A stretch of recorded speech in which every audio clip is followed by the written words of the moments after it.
Winamax presents Club Poker Radio. Une émission tout public, même pour les noobs, les nits et les sharks. Winamax présente Club Poker Radio. Club Poker Radio, la radio du poker, avec Comanche et Chichi. Eh bien salut à toutes, salut à tous, c'est Comanche sur Club Poker Radio. Nous sommes encore et toujours à Marrakech pour le Sismix 2025.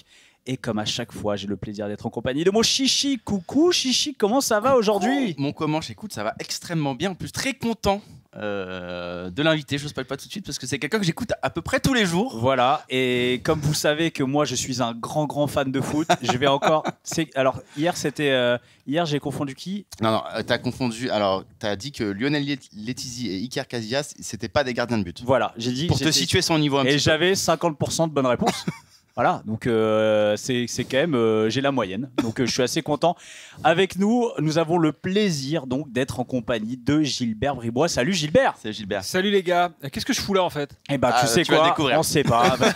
T'inquiète pas parce que toi tu penses qu'on va te piéger sur le poker, ça va arriver mais pas tout de suite. J'ai ton niveau équivalent sur les gardiens de but si tu veux. C'est vrai? Bah ouais. Bon bah attends, je peux t'en citer plein.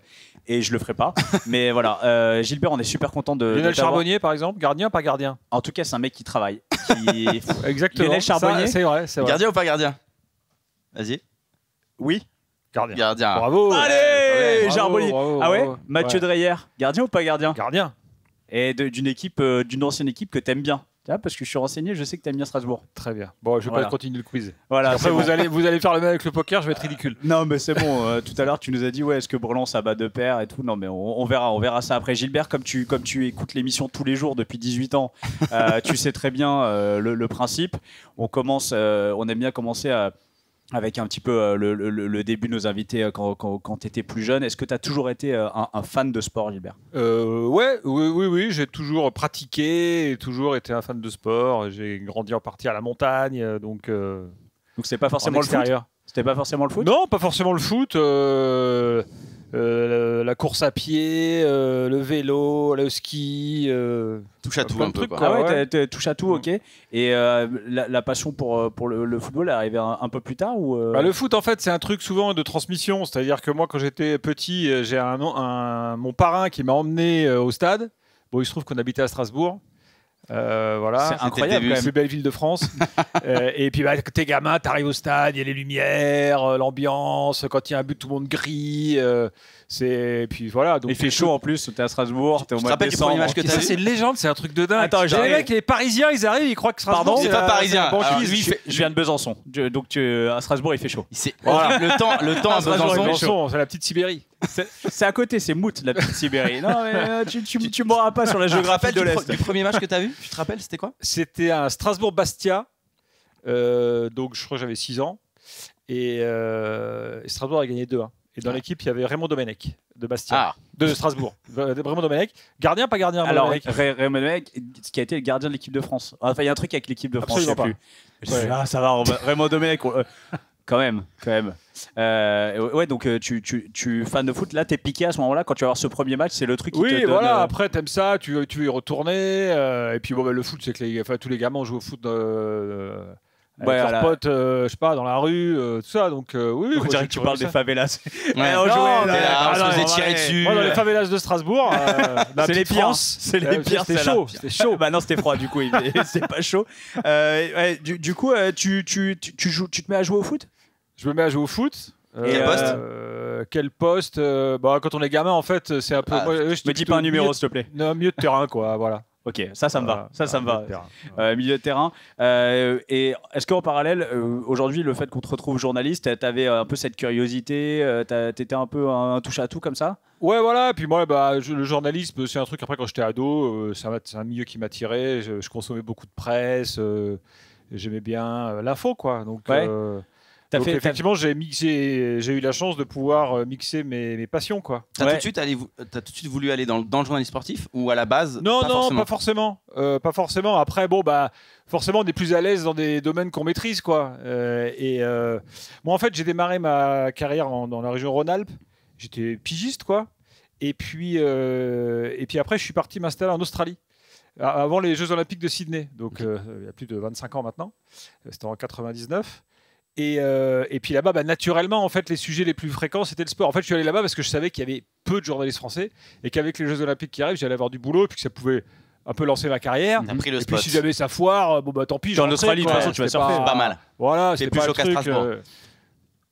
Un peu. Vous allez arrêter maintenant? Alors attends, je vais te dire un truc. Moi, quand je lui dis je suis de Besançon, je me le prends toutes les semaines. Ah bah donc ça va à un moment. Ouais, je suis de Paris, moi, fait pas plus beau. Et voilà, en fait, les choses se sont fait un peu naturellement comme ça. Mais quand j'étais en Australie, je sais pas, je me suis retrouvé à couvrir un coup d'État aux îles Fidji, des faits divers, d'autres sujets que le sport. C'était ce qu'on appelle un peu le genre, tu sais, quand on appelle le reporter sur place, comme on dit, le correspondant. Le correspondant, ouais. T'étais le correspondant. Ouais, de plein de médias francophones. Dès qu'il se passait un truc là-bas, on t'appelait. Voilà. Peu importe ce que c'est. Comme je voulais bosser, c'est plutôt moi qui disais au fait, il se passait. Appelez-moi les gars.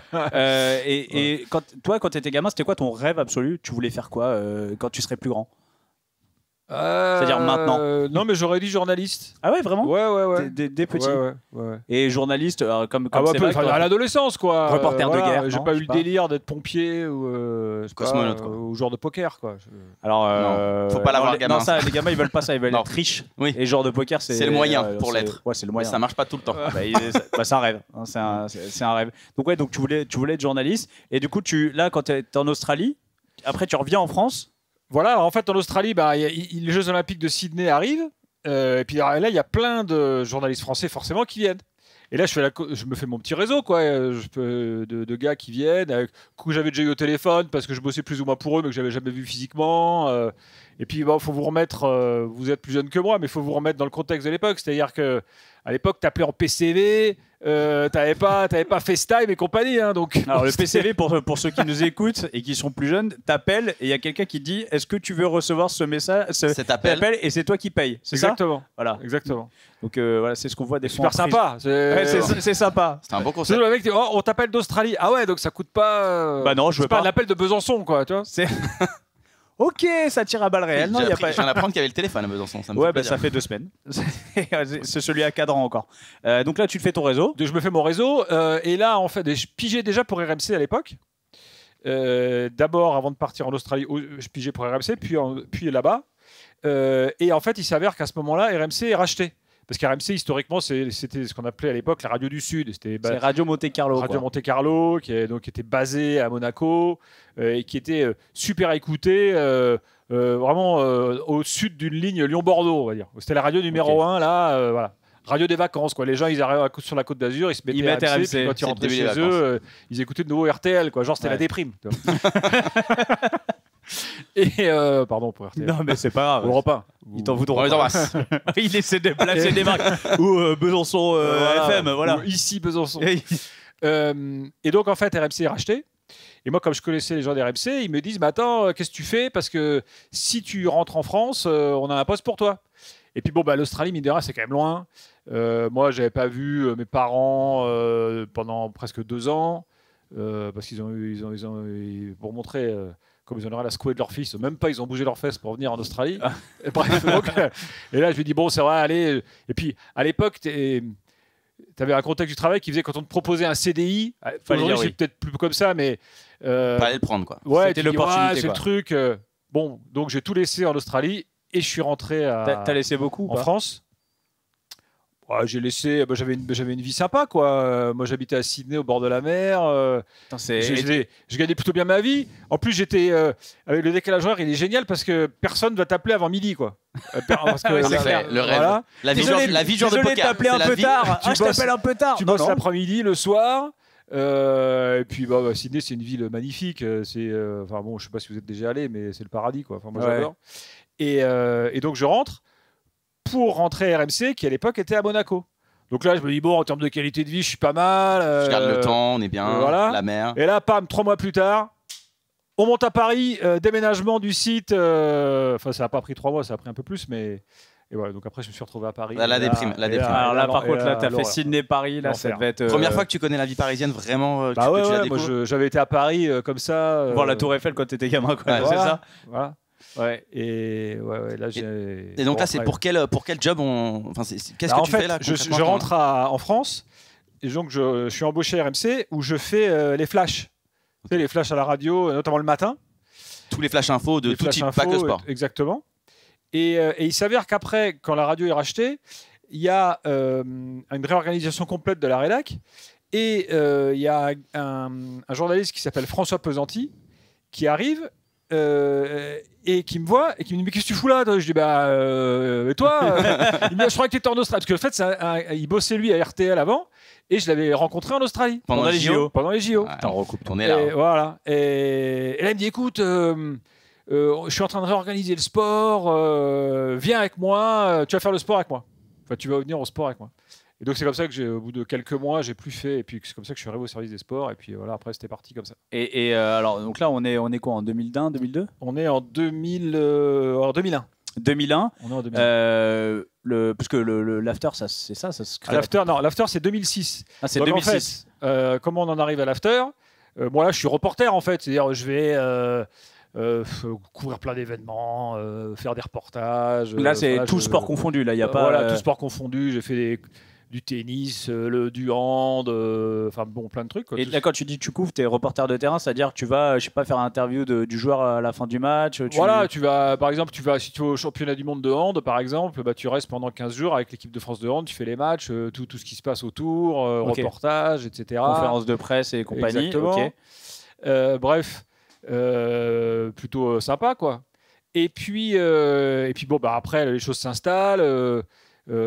Chacun a ses projets un peu parce qu'on se dit qu'est-ce que je pourrais faire de plus, de mieux et tout. Et en fait, donc RMC faisait énormément de sport. En fait, quand RMC a été reformaté en 2001, le modèle qui a été copié, c'est le modèle des radios américaines. En fait, les radios américaines qui marchent, c'est des radios qui font du talk, donc débat. Sur le sport, sur le match du week-end. Le matin et jusqu'au début de l'après-midi. Et à partir de 14-15 heures, ils basculent sport. Donc, tu as le mec qui incarne l'émission de basket, le mec de foot américain, etc., jusque tard le soir. Et en fait, Alain Veil, qui a racheté RMC en fin 2000, il a copié ce modèle avec une petite French touch, c'est-à-dire qu'il a fait talk le matin, Brigitte Lahaye à 14h, et le sport à partir... C'est vrai qu'il y avait Brigitte Lahaye. Et le sport à partir de 16h. C'est osé de mettre Brigitte Lahaye à 14h quand même. Ouais, ça cartonnait. Ça cartonnait. Ça cartonnait. Ouais, elle faisait des trucs des fois, c'était un peu fou, mais tu peux pas. On n'est pas écouté par les plus jeunes. Non, normalement il faut plus de 18 ans. Il faut plus de 18 ans. On peut y aller. Un mercredi après-midi, 2 heures sur les godes, donc l'utilité sanitaire pour certaines femmes seules. Et puis à la fin, elle dit écoutez, moi j'ai mon petit truc à moi. C'est la brosse à dents électrique. Sur ce, à demain, 14h. Donc c'était comme l'après-midi, un mercredi, jour des enfants, quoi. C'était magique. Et là, il y avait Génial. Explosion des ventes de broches. Pourquoi je vous parle de ça? Parce que le sport s'arrête. Par exemple, il y avait un match le soir. J'ai un grand match de foot. Le match se terminait à 23h. On rendait l'antenne, coup de sifflet final. Et là, il y avait la rediff de l'émission de Brigitte Lahaye. Voilà. Et en fait, pour nous, c'était un peu frustrant, pas qu'on n'aime pas Brigitte Lahaye. Mais tu peux pas débrief le match. En fait, voilà. Il y avait plein de trucs à dire. Il y avait, je sais pas, après le match, il se passe il y a plein de débriefs, quoi. Voilà, et il y avait rien. Et donc moi, je fais ma petite étude de marché parce que entre temps, j'avais fait des reportages en Italie, en Allemagne, en Espagne. Je voyais comment ils fonctionnaient, les médias de tous ces pays. Voilà. Et dans les pays latins, notamment, tu avais des émissions d'après-match de folie. Les Espagnols, ils vont parfois jusqu'à 3h du mat'. Et ils font des pics d'audience de dingue. T'as Chiringuito qui est très connu. Voilà, par exemple, Chiringuito. Chiringuito, c'est une émission qui peut démarrer à minuit et puis finir parfois à 4h. Et puis ça il y a pas ils se mettent pas de, il y a pas de stop. Ouais, s'ils ont un bois à l'invité, si ça marche et tout, puis ils y vont. Puis il y a pas trop de limites, c'est vraiment. Donc moi, je me dis ça c'est un super truc. Pourquoi nous on est frustrés, quoi? Pourquoi est-ce qu'on le ferait pas? Donc à l'époque, je vais essayer de défendre un projet comme ça, en disant il faut faire une émission d'après-match. Donc au début, on me dit non mais laisse tomber, Brigitte Lahaye, ça marche très bien. On change pas. On change pas. Donc j'insiste, jusqu'au jour où on me dit ok, on va faire un test. Donc on fait un test un soir, donc c'était en 2006, un soir de match de Lyon de Ligue des Champions. Donc Milan. Donc la Ligue des Champions, c'est une compète avec les meilleurs clubs européens. Enfin, je sais pas si tu vois le concept. C'était Lyon-Milan, non? C'est tous les 4 ans. Voilà, c'est un peu ça. Calme-toi, il y a la finale la semaine prochaine. Putain, faudrait que je regarde. Et donc on fait ce match et en fait tous les ingrédients du match sont géniaux parce que Lyon, enfin géniaux. Pour une émission il se passe des trucs, quoi. Il se passe plein de trucs. Lyon se fait éliminer dans les dernières secondes, dans le temps additionnel, dégoûté, machin. Et Lyon, c'était la grosse équipe du moment. t'as toute la frustration des supporters, des joueurs, bref, tout le monde est énervé. Nous, on fait l'émission. Et là, donc, l'idée, c'était de faire une émission interactive, donc où les supporters puissent appeler. Comme ça, on partage l'analyse ensemble. Dès le début, il y avait déjà... Oui, parce que ça, c'était le concept général d'RMC. C'est que tu prenais des auditeurs. 32-16, c'est que tu prends les auditeurs, quelles que soient les thématiques, politiques, sociales et tout. Et le truc cartonne. C'est-à-dire que peut-être que si lui avait gagné 3-0, bon, ça aurait moins marché. Comme quoi, la défaite, tu vois. Et le truc cartonne. Bon. Et du coup, effectivement, là, tout le monde se dit, ouais, effectivement, il y a peut-être un truc à creuser. Du coup, arrive quelques semaines plus tard la Coupe du Monde 2006 et la France va en finale. Et là, tous les soirs pendant la Coupe du Monde, on fait une émission d'après-match qui ne s'appelait pas encore l'After d'ailleurs. Parce que c'était la Coupe du Monde, donc je sais plus, ça avait un nom un peu générique. Bon, pareil, ça marche bien. Et là, du coup, moi, je continue à insister. Et pour la rentrée 2006, on installe l'émission sur les soirs de match. Voilà. Ok, donc là, c'est que le week-end ou que les matchs. C'est que les soirs de match. D'ailleurs, okay. Pour l'anecdote, on n'arrivait pas à trouver un nom. Arrêtez là, comment on l'appelle cette émission ? À l'après-match, c'est un peu nul. Bon, bref. Et un jour, Alain Veil, qui était le boss, qui était un mec. Pas le mec le plus funky de l'histoire, quoi, un peu fermé, mais une machine de guerre, une machine à idées, super fort. Et puis un jour, on est deux, on prend l'ascenseur avec lui, et puis on est dans l'ascenseur, il fait alors, vous avez trouvé un nom ? Et puis nous, on dit non, on n'arrive pas et tout. Et là, il me regarde, il fait pourquoi vous appelez pas ça l'after ? Hop, la porte de l'ascenseur s'ouvre, il sort. On se retrouve comme des cons. On fait il est fort, il est fort, les gars. Voilà. Donc c'était parti comme ça, after foot. Et comment ça se passe parce que c'est vrai que maintenant, c'est vraiment culte. Une institution. Et l'équipe de base, tu vois, avec Daniel, avec Florent, comment vous montez tout ça ? Alors en fait, on se connaissait avant. Avec Daniel et Florent Gautreau, avec Daniel Riolo et Florent Gautreau. Et en fait, souvent on discutait, on disait on aimerait bien avoir une émission. En fait, on était un peu les jeunes. Plein de fougue du moment, quoi. Vous voulez mettre votre touch, quoi. Voilà. Mettre, Et moi, quand on se dit OK, on installe l'émission, et même on fait le test, le fameux Lyon-Milan. Moi, je savais que eux, c'était les gars parfaits pour ça, parce que culture foot, opinion, parce qu'en fait, les deux piliers depuis la première de cette émission, c'est opinion et culture foot, c'est-à-dire qu'il faut être imprenable sur le foot. Expertise, expertise, opinion. Et je savais qu'ils avaient tout ça, quoi. Et d'entrée, ça a matché. Et donc, ça a un peu clashé avec des auditeurs ou pas ? J'avoue que le premier soir, je me souviens plus trop, mais oui, je pense, parce qu'à l'époque, quand t'as les supporters lyonnais, c'est toujours c'est la faute de l'arbitre, machin, gna gna gna. Alors il fait non les gars, en fait, vous êtes tombé sur plus fort que vous, désolé, c'est la vie, quoi. Les supporters, de toute façon, c'est comme ça. Voilà, c'est les supporters de foot, c'est forcément la mauvaise foi. C'est forcément la faute de l'arbitre. Ça fait partie pas toujours la faute de l'arbitre, mais bon, tu vois toujours le truc au prisme de tes propres yeux de supporter, donc. Ça prend l'amour en aveugle. C'est dur d'être objectif. Ça prend vite. Ça prend tellement vite que Brigitte Lahaye, déjà, elle est pas contente. Elle dit déjà, tu m'as viré mon non, franchement, elle était géniale, Brigitte Lahaye, il n'y a pas aucun souci. Non, elle a pas du tout râlé.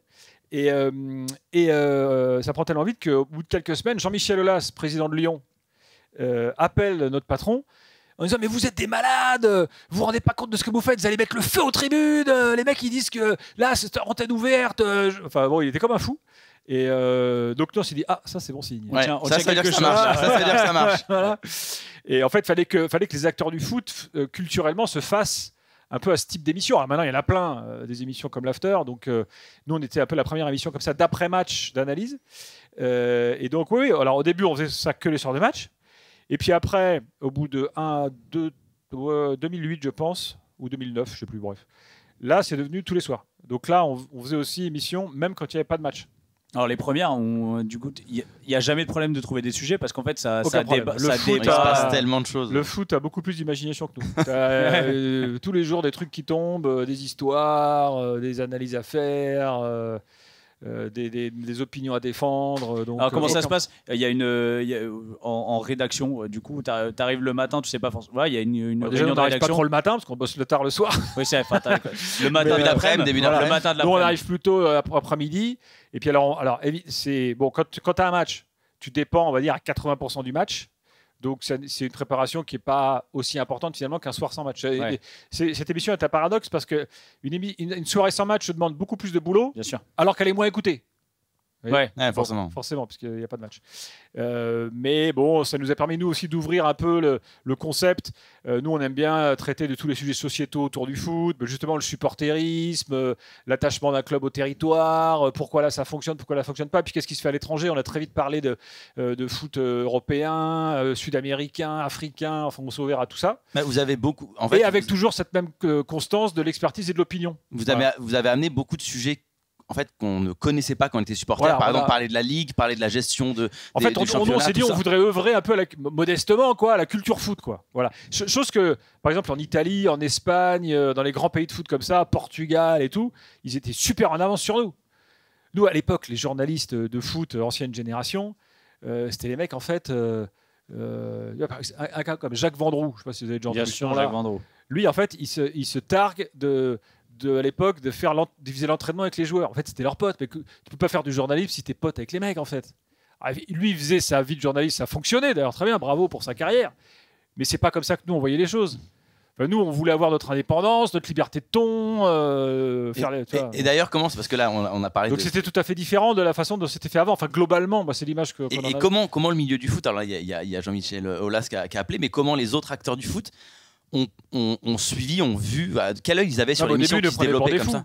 Ils le prenaient pour des fous parce qu'en fait, le sportif de haut niveau, le footeur en particulier, il aime bien se faire cirer, quoi.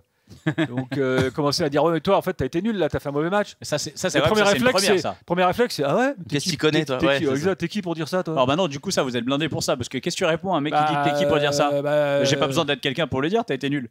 Oui non, et puis tu réponds que attends je connais plus l'expression. C'est pas les jockeys qui font le cheval ou un truc, enfin bref je sais plus. Le cheval et jockey. Compris. Ouais, on l'a compris. Non mais c'est pas le critique de cinéma, il n'est pas réalisateur, ça n'empêche pas d'être critique de cinéma. Je veux dire, nous on connaît le foot, on connaît l'histoire du foot, on connaît la tactique, on est tout à fait. C'est un avis objectif, c'est-à-dire c'est un avis d'expert. C'est pas parce que t'as pas fait 15 ans sur un terrain que t'es pas capable d'évaluer un joueur. Je veux dire, n'importe quel supporter de foot qui a l'habitude d'aller au stade et de voir son équipe, voilà, c'est comme quand tu vas au théâtre, comme quand tu vas au ciné. T'as le droit d'avoir ton avis et après on est d'accord, pas d'accord. Défendre. Alors on rentre dans le vif du sujet. Quand vous avez commencé un peu à tacler des joueurs qui l'ont pris mal, je sais pas, t'as des exemples un peu de joueurs qui ont pu prendre la mouche dès le début parce qu'ils n'avaient pas l'habitude de se faire critiquer. Nous on s'est fâchés avec plein de gens, des mecs qui nous en voulaient à mort. Et à côté de ça, tu avais des gars, je prends l'exemple de Luis Fernandez par exemple. Luis Fernandez, gardien de but ou pas gardien de but? Luis Fernandez, c'est du foot, hein. C'est du foot. Ouais, c'est un animateur télé. Oui, je l'ai vu. Ça a été un grand joueur d'abord. Mais non, mais attendez, mais vous Louis, prenez vraiment pour un pimpin. Je sais très bien, il a été entraîneur de Paris aussi.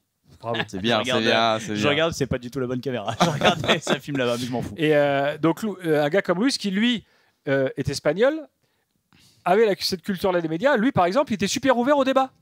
Et alors que, franchement, comme tu dis, il avait été en équipe de France, star du PSG, entraîneur du PSG, il a gagné la Coupe d'Or avec le PSG. Lui, il avait tout à fait le profil à dire les mecs, vous allez pas m'apprendre à moi, quand même. T'as fait quoi, toi? Et ben lui, il savait se mettre à dispo pour dire franchement, sur certains trucs, vous n'avez pas tort. Je suis prêt à en discuter avec vous. Et je vous explique comment je bosse, etc. Donc, il y avait des acteurs du foot qui étaient tout à fait ouverts à tout ça, et il y en a d'autres qui étaient il y a des gens avec qui vous êtes fâchés? Ah oui, il y a des... à l'époque, par exemple, Djibril Cissé, par exemple. Djibril Cissé, avant-centre, qui est un star des années comme ça, 2000. Nous, on disait, Cissé, ok, super, mais enfin, Cissé, c'est plus un mec qui fait de l'athlète que du foot, parce que lui, sa force, c'était une sport de puissance, de vitesse, c'est ce qu'on appelle le fameux tout droit. Voilà, c'est là qu'on invente le concept de tout droit. Il n'était pas super technique, par contre, il était d'une efficacité géniale, redoutable, quoi. Ce qui en faisait un très bon joueur de foot. Mais c'était pas Maradona, quoi, pour schématiser, ou c'était pas Platini. Et en fait, lui, il se vexait. Qu'on dise que il avait quand même une technique limitée. Bon. Mais c'était vrai. Enfin, je veux dire, je pense que lui-même, il était tout à fait. Mais il voulait pas l'entendre. Il voulait pas qu'on lui dise. Donc lui. Et puis après, c'est marrant parce que il se vexait et puis ça se transformait en je veux m'occuper de leur cas et tout. Puis en fait, quand tu discutais avec lui, au final, les choses très vite se calmaient. Puis nous, après, on a même fait des émissions avec lui. Et tout, en fait, quand ils ont l'opportunité de répondre finalement. Oui, et après, c'est de la réaction un peu grégaire de défense parce que t'aimes pas te faire un peu allumer, quoi. Voilà. Et est-ce qu'après un moment, il fallait faire attention à pas que ça devienne juste l'émission où t'allumes, tu vois, il fallait trouver aussi. Non, mais attention, nous, quand on dit opinion, c'est pas forcément toujours opinion négative. Je Je veux dire, quand les choses se passent bien, qu'une équipe gagne et que c'est super. En ce moment, par exemple, la saison par exemple de Paris cette année est assez significative là-dessus. Début de la saison, on était très critique parce qu'il y avait des critiques à faire. Et puis là, plus la saison avance, le PSG a progressé. Et là, franchement, ce qu'ils font, c'est extraordinaire. Et on le dit. Donc voilà. Alors après on se prend les gens qui disent c'est changé de. Lui il a dit jamais le PSG sera en finale. Bah ouais, parce qu'en octobre il y a rien qui fonctionnait. Ce que tu dis en octobre, c'était vrai en octobre. C'est pas forcément vrai. Il y a forcément ça en plus maintenant. Là on parle un peu. C'est lié au réseau. Alors on sait que Daniel adore ça. Toi t'es un peu moins présent quand même globalement sur les réseaux. Que lui. Un peu moins. Ouais. T'es moins agressif, on va dire que. C'est le bouclier, c'est le parapluie que Daniel. Mais t'as vu aussi l'évolution de ça, c'est-à-dire qu'avant vous étiez une émission de radio. Après, il y a eu l'avènement des podcasts aussi qui a fait. Là, il y a eu en fait ça. Alors, donc, si on refait un peu l'histoire, même si on n'est pas des grands fans de foot, c'est intéressant l'évolution parce que nous, on a suivi l'évolution globale des médias. C'est-à-dire que nous, on est une émission interactive. Au départ, tu voulais passer dans l'émission, fallait appeler à un standard qui existe toujours aujourd'hui d'ailleurs, mais qui fonctionne moins bien. Parce qu'après sont arrivés les réseaux sociaux, Facebook qu'on a intégré nous assez vite comme outil d'interactivité, Twitter. Insta, c'est un peu plus compliqué pour nous parce qu'avec l'image, forcément. Twitch, YouTube ensuite. Donc nous, on a pris très vite le virage de l'interactivité. Donc on a très vite eu des comptes réseaux sociaux puissants. Ensuite, les podcasts. Qui se sont développés au début très doucement en France. Mais nous, on a une émission à podcast parce qu'une émission du soir, t'as pas forcément envie d'écouter la radio en direct le soir, t'as autre chose à faire. Par contre, le podcast de l'after de la veille, il est valable encore toute la journée du lendemain. C'est intemporel, tu veux dire, c'est intemporel dans une match, période. Même si tu regardes ton match qu'à 23h, puis il faut que tu te lèves à 7h pour aller bosser ou quoi, ou aller à tes cours, tu vas aller te coucher, puis tu peux très bien écouter le podcast le matin sur ton trajet. Voilà. Donc, et nous, très vite, on a formaté nos émissions aussi pour les podcasts. Ce qui fait qu'on a pris le virage très vite, très avant les autres, tôt, et qu'on est aujourd'hui le podcast numéro 1 en France. Bravo. Félicitations. On se bat. On arrive. Ensuite, YouTube, effectivement, on s'y est mis. Donc en fait, naturellement, on a développé une marque. C'est-à-dire que l'After, qui était à la base une émission de radio, est aujourd'hui une marque multi-support, réseaux sociaux, podcast, radio. Des magazines. Print, avec un magazine écrit, et télé, puisqu'on a lancé After Foot TV là, début avril, qui est sur Freebox, SFRbox, tous les téléconnectés, tout ça. Et puis on a créé plein de produits annexes, on a fait une pièce de théâtre, on a fait des tournées pour aller toujours au contact des auditeurs, on a fait des tournées avec des concepts un peu drôles, on a fait l'after et dans le pré, on allait dans les petits clubs amateurs de campagne, on aurait pu venir à Besançon peut-être à côté. Je crois qu'on est en Ligue 1, non Ligue 1 de district. Même à l'étranger aussi, vous avez voyagé à l'étranger parce que c'est beaucoup. On a fait l'after et dans ta cité. On allait au milieu de la cité là, ça c'était top parce que là les gens ils hallucinaient parce que personne vient chez nous quoi. On a fait une tournée internationale. Pourquoi ? Parce qu'en fait les podcasts en France, on est un peu au taquet, sans doute au plafond des auditeurs. Donc l'objectif c'est d'aller un peu chercher les francophones ailleurs. Donc on a fait des émissions au Maroc, au Cameroun, en Algérie. En Espagne, Italie récemment, bref, donc on va aussi parce que maintenant ça c'est un peu contre-intuitif, mais finalement c'est pas franco-français, parce qu'on s'adresse à tous les francophones. On fait beaucoup de foot africain. Quand on va au Maroc ou en Algérie, ça devient une émission un peu sur le foot algérien, par exemple, un peu patrimonial, où tu as 3 heures de foot algérien. Donc le gars qui aime ça, il va la podcaster, il va découvrir l'émission. Et du coup, en termes de par exemple, tu pars dans un autre pays, pour la culture du foot algérien, tu as des spécialistes. À chaque fois, on monte des plateaux locaux. Là, par exemple, on fait une émission dans quelques semaines en Tunisie.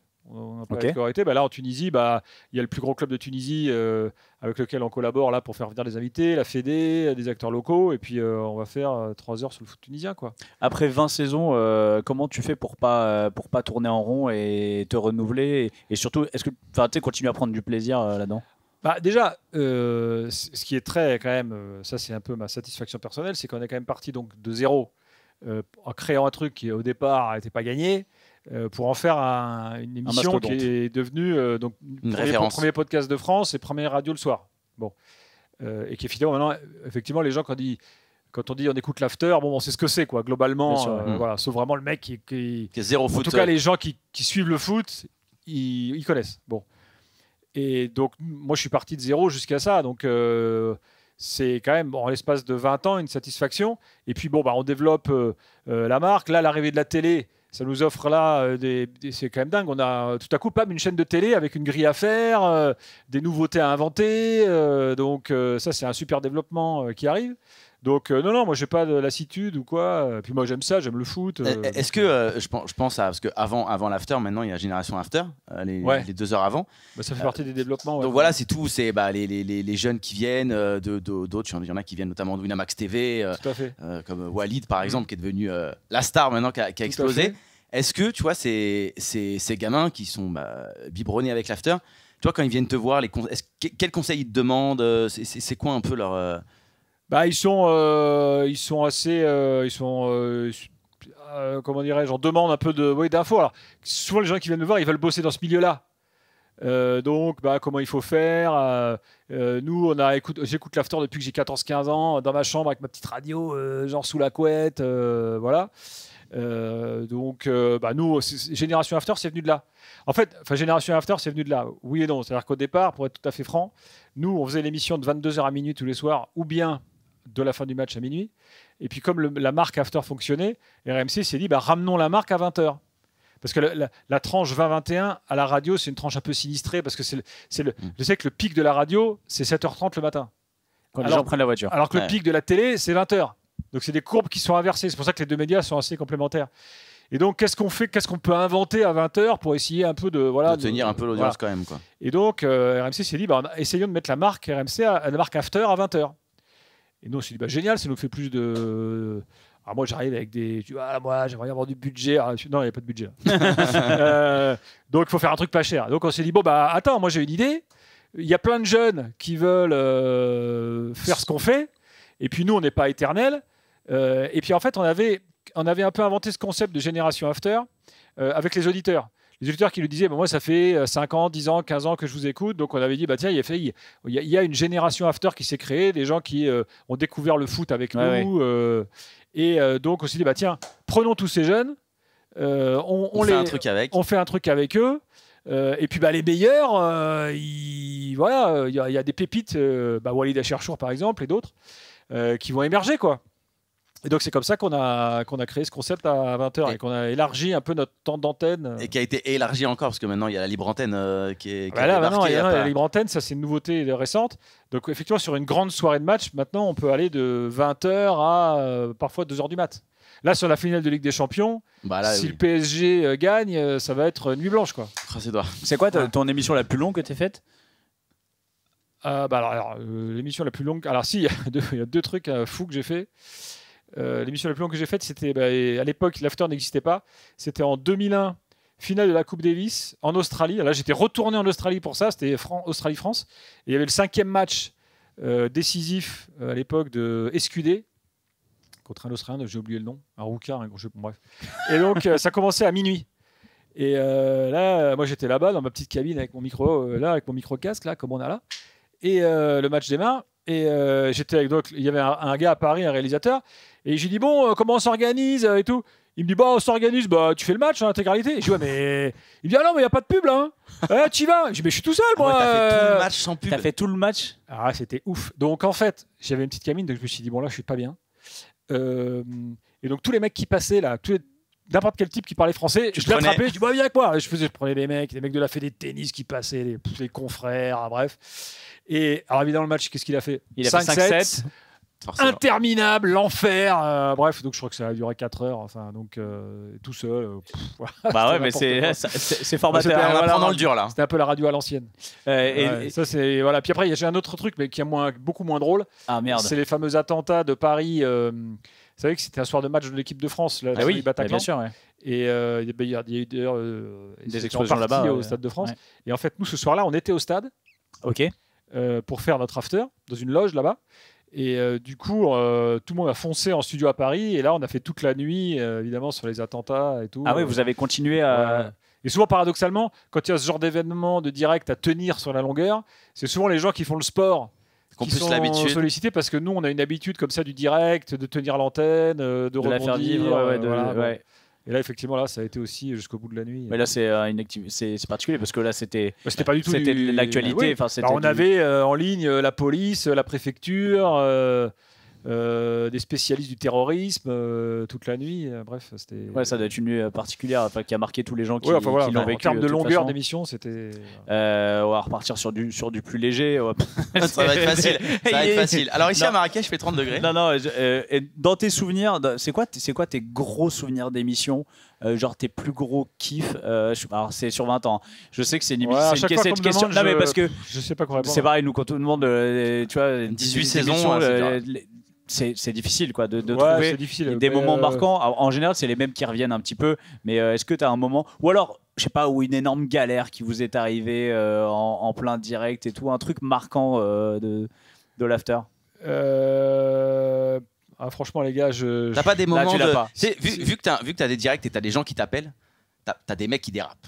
Tu vois, des fois. T'as pas eu... Rarement en fait. Ouais, y a pas trop ça. Rarement parce qu'en fait, quand t'appelles au standard.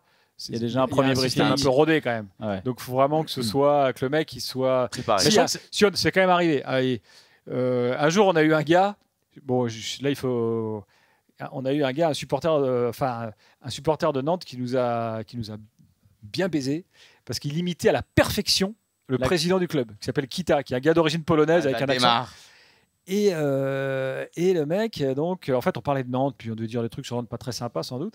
Et donc, le standard me dit écoute, il y a Kita qui a appelé. Ah ouais, mais je dis mais t'es sûr que c'est lui? Il me dit ah ouais, sûr. Et donc, fait bon, on le prend à l'antenne, quoi. Et nous, là, on a été négligents, en fait. Et enfin, si on vérifie quand même le numéro, on dit ouais, c'est quoi le numéro? Ouais, ça vient bien de l'indicatif de Nantes. Je sais pas qui nous dit. C'est Nantes. L'indicatif de Nantes, on est plus dans les années 70, le mec il appelle avec son portable, moi je sais plus, bref. En tout cas, quelqu'un vérifie mal et on se retrouve avec le mec à l'antenne qui était la même voix, et le type répond de façon tout à fait crédible en fait. Et puis au bout de 5 minutes, je me dis quand même, j'ai un doute. Il y avait un petit truc quand même dans le timbre de voix et tout. Je dis, est-ce que vous êtes sûr que c'est vraiment lui? Et donc le type, ça a duré presque 10 minutes. Ah ouais, fort. Et comment tu le découvres? Bien fait à l'envers. Tu le découvres comment? À la fin, on arrête. Et je dis, c'était pas. Il raccroche en se faisant encore passer pour le. Moi, je me dis, mince, c'était pas lui. Quoi. C'était pas lui. Mais il avait des propos, genre, super fort du club. Le mec, super fort, oui. Mais faut le rappeler. Tu parles que le mec a jamais répondu. Tu vois, et là, on s'est bien fait. Voilà, donc ça peut arriver qu'il y ait des trucs, mais. Ouais, mais finalement, t'es jamais retrouvé en direct avec un énorme. Si, après, on a des dingueries. Par exemple, un jour, on voulait faire un sujet sur le Brésil, je sais plus, et puis on voulait appeler un joueur qui s'appelle Paulo César. Sauf que des joueurs de foot qui s'appellent Paulo César, il y en a plein. Et en fait, le gars qui est le producteur de l'émission, donc qui cale les invités, il s'est gouré de Paulo César. Et il y avait par exemple un Paulo César qui jouait à Marseille, qui aujourd'hui doit avoir 60 balais, et un autre qui jouait à Paris, et qui aujourd'hui doit en avoir 50. Et donc, le gars me dit c'est bon, Paulo César est là. Donc je l'accueille, oui, Paulo César, bonsoir, machin. Ouais, alors justement, on parlait de l'actu de l'OM, parce que nous, on voulait le Paulo César marseillais. Parisien, pardon. Donc oui, on parlait de l'actu du. Alors, et là, il me dit attendez, moi, j'ai pas joué à Paris. Hein. Je suis Marseillais. Moi, je suis. Et je me dis merde. On a le mauvais. Voilà. Et là, il faut rebondir. Et là, il faut trouver. Et là, attends, on a à l'antenne. On a le président de Nantes qui nous appelle. Très fort. Il y avait Larquet, Jean-Michel Larquet qui était avec moi. Et là, le père Larquet, super fort, il connaissait le gars. Il dit comment tu vas, machin. Et donc là, ça part. Paf. Franchement, il t'a sauvé la séquence. Juste dit ouf. Bien joué, capitaine. Bien joué, capitaine. Le mec, c'est quand même fantastique. Tu t'appelles l'homonyme sans. Enfin bref. C'est des coups comme ça, mais. Vous avez déplacé le plateau à Marrakech. Ouais. Donc, alors, qu'est-ce qui se passe? Tu joues un peu au poker la journée et pas le du soir. Tout, et le soir, pour moi, le poker, c'est une espèce de zone grise de ma vie. Je sais ce que c'est qu'un jeu de cartes. J'ai fait des longues années d'internat où c'était très fort au tarot, mais je pense que le tarot, ça parle plus à personne. Il n'y a pas de tournoi de tarot. Ça existe encore le tarot? Ça existe encore, mais en général, tu joues avec tes grands-parents. Ouais, c'est ça. Pardon. Hein. Ça vient d'arriver à Besançon là. Et non, moi, le poker, c'est un truc. Daniel, il essaie de te mettre dedans parce que lui, il est à fond maintenant. Daniel, il essaie de faire jouer tout le monde. Il a sa mallette, il veut faire jouer tout le monde. Non, mais là, j'ai déjà joué avec Wina sur différents événements et tout. Mais je dis pas que j'ai pas accroché, mais en fait, je pense qu'inconsciemment, je me dis si je me lance là-dedans, ça va être chronophage et ça va être un problème. Toi, à côté du sport comme ça, t'as d'autres passions, t'as d'autres hobbies? Moi, je suis un peu old school. Hein. Moi, je suis un lecteur. Attends, mais nous, on adore. C'est quoi tes petites lectures là? Moi, je suis un passionné de géopolitique. Ok. Donc, Là, je suis en train de me fader un bouquin de 800 pages sur l'histoire de la guerre mondiale, de la Deuxième Guerre mondiale. Enfin voilà, je lis des trucs comme ça, quoi. Ok, donc tu lis t'es pas particulièrement roman, plutôt aussi, ouais, je peux. Mais faut qu'il y ait un peu de politique, d'histoire. Attends, moi, je veux te poser une question. C'était Tips Voyage, parce que t'es connu pour partir un peu dans des endroits un peu particuliers. J'adore voyager, ouais. Ok. Vas-y, c'est quoi? Moi, je me sens bien dès que je suis à l'étranger. Ta pépite là, qu'est-ce que tu. Là, on doit partir demain en voyage. Colmar, là, c'est. Ah, ben là, j'en ai 50. À 2. Tu veux quoi? Tu as le droit à 2. Ah, moi, j'ai un truc dépaysant. On veut un chaud et un froid. Voilà, déjà. Voilà. Tu veux un chaud et un froid. Et pas l'Australie, parce que c'est trop facile. Tu veux un chaud et un froid et pas l'Australie. Alors, attends, qu'est-ce que je vais te vendre? Le dernier pays un peu. Entre guillemets chelou pour les gens où je suis allé, c'est le Turkménistan. Alors, c'est plutôt chaud. Déjà, c'est plutôt une dictature, mais ok, Turkménistan. On n'est pas beaucoup à pouvoir le mettre sur la carte. Le plan froid, si tu veux vivre des journées extraordinaires, faut aller fin juin à l'extrême nord de la Norvège. Ah, mais on en parlait. Tu vas fin juin à l'extrême nord de la Norvège, au moment où en fait il ne fait jamais nuit. Il fait que jour. Ouais. Il fait que jour. Ou à minuit, tu as la luminosité de 15-16 heures normale. Donc tu te fais 2 semaines en plein jour là-bas, quoi. Tu te fais 2 semaines. Donc tu es complètement déphasé. Mais en fait, c'est une impression absolument géniale. Souvent, il fait très beau. Tu as des paysages de dingue. Voilà. Et alors là, le plan ultime, c'est camping-car. Voilà. Je ne sais pas si vous êtes fan. Moi, si, complètement. Très bien. Et là, c'est super bien aménagé, donc tu peux te mettre au bord de l'eau, tu vois le soleil qui descend au ras de l'eau et hop qui remonte, qui fait des feintes et tout. Bon, alors, t'as pas chaud, hein, même à ce moment-là de l'année il fait assez frais, mais en termes de dépaysement et tout, c'est somptueux. Moi j'ai fait la Suède avec mes enfants. Seul désavantage de la Norvège, c'est que si tu veux boire une pression, c'est 20 €. Alors, c'est ultra cher. Mais c'est pas ça, c'est que bon. Je sais pas, parce que moi en Suède, je suis allé en Suède et tu as des magasins d'État pour acheter de l'alcool, je crois que c'est ça. Les pays nordiques, c'est tout pareil. C'est ça, bon, déjà t'es chiant. Ou alors tu vas dans un restaurant, tu veux boire un verre de vin, il dit tu dis c'est l'addition. Non, c'est le verre de vin, enfin, ça coûte une main. Et moi j'y suis allé avec mes enfants. Et le soleil se couchait c'était plus tard, donc le soleil se couchait tu vois, vers 1h, 2h du matin. Et par contre, quand tu as des enfants, c'est hyper dur parce que ils ont tu vois, il faut avoir un bon système de calfeutrage. Il faut qu'ils comprennent qu'il y a la nuit, quoi. C'est compliqué. Mais non, je suis debout, il fait jour. Non, et allez, plan chaud, qu'est-ce que je pourrais vous dire là parce que le Turkménistan, ouais. Non, mais le Turkménistan, moi comme je suis un baroudeur, non comme j'adore la géopolitique, je suis allé en Corée du Nord, par exemple, ce qui peut pas. Voilà. En fait, j'ai utilisé le prétexte d'un marathon sur place pour pouvoir rentrer en Corée du Nord, parce que quand tu es journaliste, normalement, c'est c'est cuit. Moi, en fait, j'ai besoin de voir des endroits, parce que je supporte pas les stéréotypes. Ce que tu lis, tu vas aller le voir, quoi. Voilà. Dans l'idée. Et alors, la Corée du Nord ça correspond jamais, évidemment, à ce qu'on te raconte. La Corée du Nord, c'est comme si tu revenais 40 ans en arrière en termes de tout, de développement humain, d'infrastructure. Tu arrives à l'aéroport en Corée du Nord, par exemple, tu passes pas sous les portes parce qu'ils sont tous tout petits. Tu vois, il y a des trucs assez étranges comme ça. Et alors, c'est un pays ultra fermé, donc il n'y a pas de portable. Donc, tu es coupé du monde. Hein. Il n'y a pas de... Tu captes pas toi avec ton téléphone. Si tu veux faire un appel international, il faut que tu ailles dans ton hôtel, dans un endroit spécifique où une opératrice à l'ancienne te fait le numéro avec international avec les câbles et tout en PCV. Donc non, c'est un monde parallèle, quoi. D'accord. Et même j'imagine dans l'état d'esprit, ils sont sympas les Coréens du Nord. Ils sont très méfiants parce qu'en fait c'est comment dire ça, c'est comme une espèce de pays sous cloche où en fait ils sont élevés dans le fait que l'étranger est dangereux. Dangereux du mal. Voilà. Okay. Donc les contacts sont très compliqués, tu es encadré. En Corée du Nord, tu es avec un guide en permanence qui t'accompagne partout. Et alors, en vérité, tu es avec 2 guides parce que les 2 guides se surveillent entre eux. Le guide qui surveille le guide. Tout le monde surveille, c'est ça. Tout le monde surveille. Et il y a le guide suprême qui surveille les 2 guides. La course à pied, là, c'était dans Pyongyang, la capitale, c'était une boucle. Et il nous disait, si vous abandonnez, vous restez sur place, on vient vous chercher. Hors de question, par exemple, de sortir du parcours. Genre, attends, je prends la rue perpendiculaire pour retourner au départ à pied. Tu vois, non, ils étaient en panique complet. Mais je crois que si ceux qui abandonnent, par contre, ils les fusillent. Par contre, c'est pour ça qu'il fallait pas. Il ne faut pas t'arrêter. Il y en a toujours.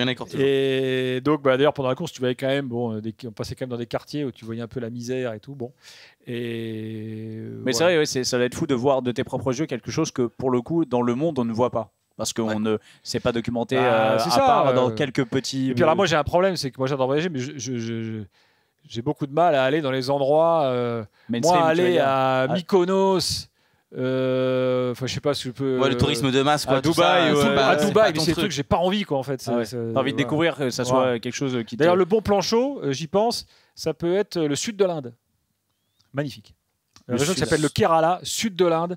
C'est des plages somptueuses, la bouffe. Alors là, faut aimer la bouffe indienne. Moi, j'adore ça. C'est magnifique. C'est pas cher. C'est détente. C'est épicé. Le Kerala.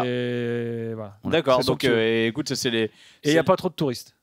Pas encore, mais là t'as lancé un truc, là c'est bon, là ça va. Attention. Là, tous les joueurs de poker, attention, les billets pour le Kerala, ça va exploser. Je sais pas comment c'est la régulation des jeux dans le poker, c'est basique. Si allez pas à Pyongyang pour jouer online. Non, ça va pas. Je crois que c'est pas très bon. C'est quoi la suite là pour l'after? Donc tu nous as dit que tu allais en Tunisie dans quelques temps. Là, il y a encore un plateau aujourd'hui. Donc là on est venu au Sismix. Pourquoi? Parce qu'en fait, évidemment pas pour jouer, en tout cas pour moi pas pour jouer au poker, mais parce que on a monté une opération un peu éditoriale avec le Winamax FC. Pareil, toujours à la même veine, un peu de mélange de communauté. Eux, c'est les jeunes qui ont aussi grandi avec l'after. C'est Sofiane, c'est ça? Sofiane, Thomas Bonavent, Walid Acharchour, et qu'on connaît par ailleurs. Et donc, eux, ils ont leur communauté, nous, on a la nôtre. Donc, faire les émissions ensemble, ça permet de faire du partage de communauté, donc que chacun découvre ce que fait l'autre. Et puis, ça permet de la confrontation d'idées un peu sympa et originale.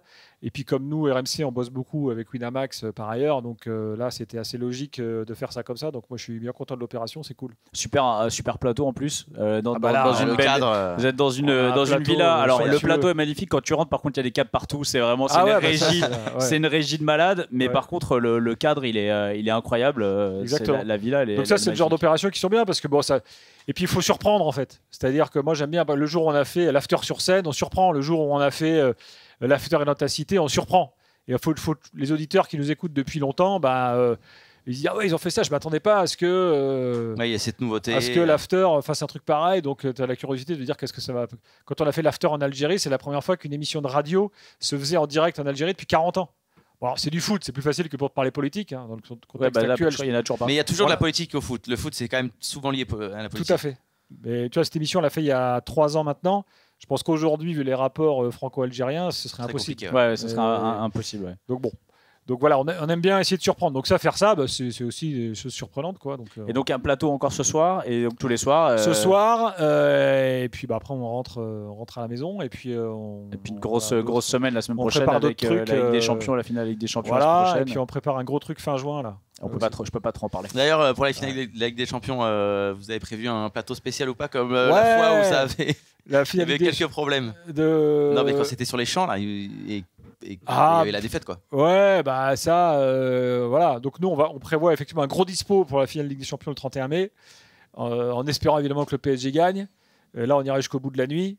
Et puis, si le PSG perd, ça va. Non. Jusqu'au début de la nuit. Mais bon, nous, l'after, on a un truc, c'est que le PSG gagne ou perd.